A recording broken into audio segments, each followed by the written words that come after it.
விஸ்வாசம் படம் பார்க்கும் ஆர்வத்தில் அதிகாலை 1:30 மணிக்கு ஃபர்ஸ்ட் டே ஃபர்ஸ்ட் ஷோ காட்சிக்கு திரையரங்கங்கள் நோக்கி படையெடுத்த ரசிகர்கள் அனைவரும் உற்சாகத்தின் விளிம்பிற்கு சென்றது தல படங்களுக்கு கிடைக்கும் மாமூலான ஓப்பனிங்கை காட்டுவதாகவே அமைந்திருந்தது. டிக்கெட் வாங்கிக் கொண்டு திரையரங்கிற்கு உள்ளே சென்ற ரசிகர்கள் ஓப்பனிங் காட்சியில் அஜித் அமர்ந்த பிறகுதான் அவர்களும் இருக்கையில் அமர்கின்றனர். அங்கேயே ஆரம்பித்து விடுகின்றது விஸ்வாசம் அஜித்தின் வெற்றி.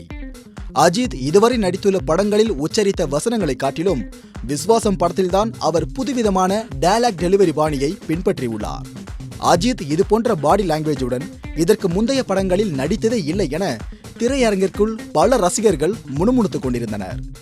ஜாலியாகவும் மற்ற கதாபாத்திரங்களை கலாய்த்தும் அஜித் பேசும் வசனங்கள் வேற லெவல் வரவேற்பை பெற்றுள்ளது. அஜித் இப்படியெல்லாம் கலாய்த்து பேசுவாரா என்று ரசிகர்கள் யோசிக்கும் அளவிற்கு திரையில் அனாயாசமாக விளையாடியுள்ளார் அல்டிமேட் ஸ்டார். மறுபுறம் அஜித்திற்கு இணையான நடிப்பு திறமையும் அழகும் கொண்டு திரையை ஹோல்டு செய்கிறார் நயன்தாரா. நகர்ப்புறங்களை மையமாக வைத்து எண்ணற்ற படங்கள் எடுக்கப்பட்டு வரும் இந்த நிலையில் கிராமத்து பின்புலத்தில் திரைக்கதையை உருவாக்கி அசாதாரண முயற்சியை மேற்கொண்டுள்ளார் இயக்குனர் சிறுத்தை சிவா. படத்தின் ஒவ்வொரு காட்சிகளுக்கும் உயிர் கொடுக்கும் விதமாக அமைந்துள்ளது இமானின் பின்னணி இசை. படத்தின் முதல் பாதி சற்று மாசாகவே போய்கொண்டிருக்க இடைவேளை காட்சியில் ஒரு பக்காமாஸ் சவாலுடன் வசனங்களை உச்சரிக்கிறார் அஜித். தல ரசிகர்களுக்கு இந்த வசனங்கள் மெய்சிலிர்ப்பை ஏற்படுத்தும் விதமாக அமைந்திருந்தது. மேலும் இடைவேளையின் போது ரசிகர்கள் எழுப்பிய ஆரவாரங்கள் திரையரங்கின் மேற்கூரையை பீய்த்திருந்தன என்றே கூறலாம். மழையில் நடைபெறும் ஒரு சண்டை காட்சிதான் படத்தின் ஆகச்சிறந்த காட்சியாக பதிவாகியுள்ளது. காலா படத்தில் சூப்பர் ஸ்டார் ரஜினிகாந்த் நடித்திருக்கும் மழை சண்டை காட்சிக்கு நிகராக விஸ்வாசம் படத்தில் தற்போதைய இந்த காட்சி இடம்பெற்றுள்ளது.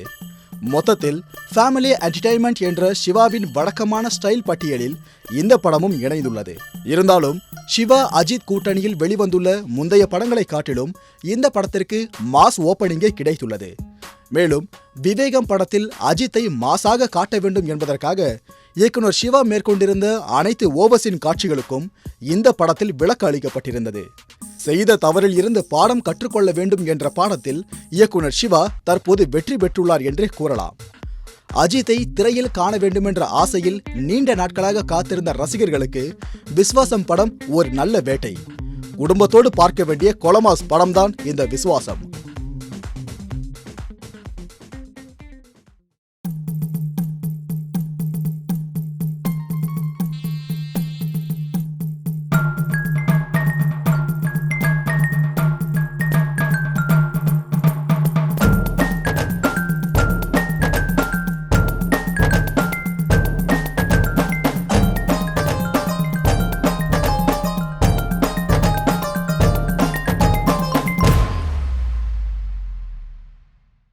உண்மை செய்திகளை உங்கள் கண்முன் கொண்டு வரும் காவிரி நியூஸின் யூடியூப் சேனலை சப்ஸ்கிரைப் செய்யுங்கள். நொடிக்கு நொடி நாட்டு நடப்புகளை தெரிந்து கொள்ள காவிரி நியூஸ்.tv, Facebook, Instagram, Twitter போன்ற சமூக வலைதள பக்கங்களோடு எப்போதும் இணைந்திருங்கள்.